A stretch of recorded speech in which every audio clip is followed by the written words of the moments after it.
Police say multiple shooters targeted one of the 4 people killed and fled in a vehicle.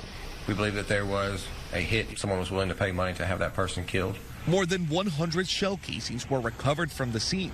Police believe at least one weapon was outfitted with an illegal Glock switch, which allows a handgun to fire as fully automatic. Dale Jackson here for Yellowhammer Now. We need to talk a little bit about the brilliant ideas coming out of the Alabama legislature and the Democratic establishment after a horrific shooting in Birmingham where 4 are dead and 17 are injured. Before we get into the stupidity, the mass stupidity following this gangland attack, let's talk about someone who gets it right. AL.com's John Archibald. Rarely does he get it right, but in this case, he actually does. Archibald writes the following.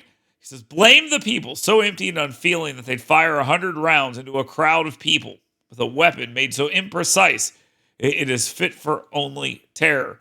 More than 20 people shot in an ambush to kill 1 or 2 or a few. Blame these shooters. Shame them and turn them in. They deserve no grace or respect.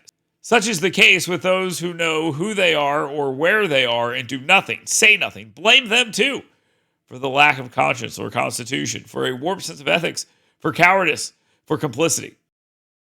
So give Archibald credit where credit is due. This is not about the state legislature. This is not about politicians. This is about a culture of degeneracy and unaccountability that is causing these problems. And until there is accountability in the form of jail sentences, this is never going to change. You have to put people in cages.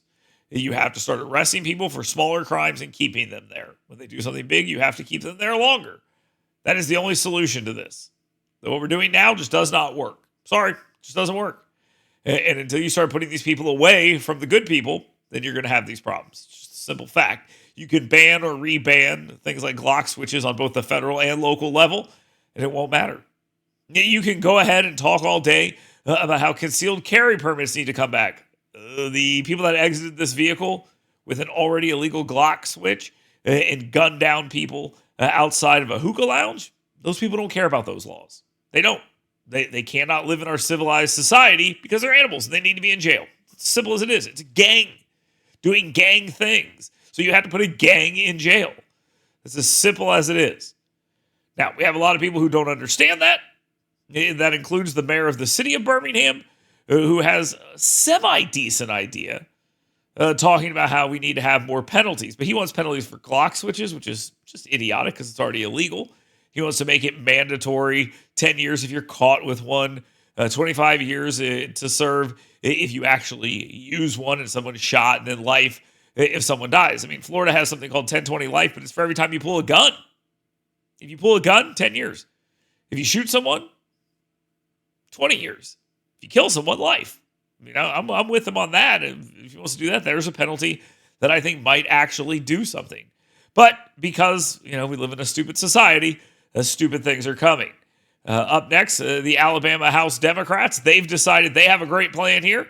Glock switch ban. Then you have Stephen Reed. He has a great plan. Glock switch ban. Oh, and then you have Philip Insler. Yes, he's a state representative. He says Glock switch ban. Oh, and Neil Rafferty, another Alabama Democrat, he says Glock switch ban. Unfortunately, these people have no real solutions. All they're doing here is trying to get out in front of something to say they're doing something. I mean, they chant at rallies now, do something. And I guess this is what they're talking about. Make something illegal that's already illegal. Make it more illegaler.